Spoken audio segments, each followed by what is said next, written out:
এই যে ফুটবল খেলে বাংলাদেশের এই উত্তেজনা বন্ধ হবে না। আজকে সিঙ্গাপুরের সাথে পারে নাই, কিন্তু দেখেন আমরাও মাঠে নেমে গেছি।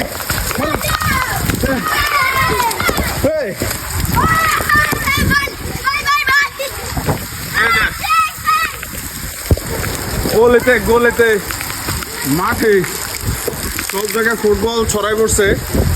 বাংলাদেশের এই ফুটবল উন্মোদনা, এই যে উৎসব উদ্দীপনা জন্মাইছে, এটা যাতে বন্ধ না হয়, এটা যাতে কখনো বন্ধ না হয়। বাংলাদেশের ফুটবল খেলা টিকে থাকুক।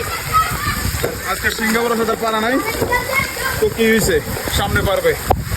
ওরে বল দেখা যায় না কেন,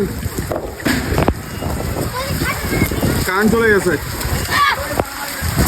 খেলা বন্ধ হবে না, খেলা চলবে। বাংলাদেশ আজকে হারছে, কিন্তু এ দেশ হারে নাই, এ দেশের ফুটবল খেলা হারে নাই। ফুটবল খেলা চলবে, ভালো করে চলবে। আমরা একটাই কথা, বাংলাদেশ ফুটবলে অনেক আগায় যাবে।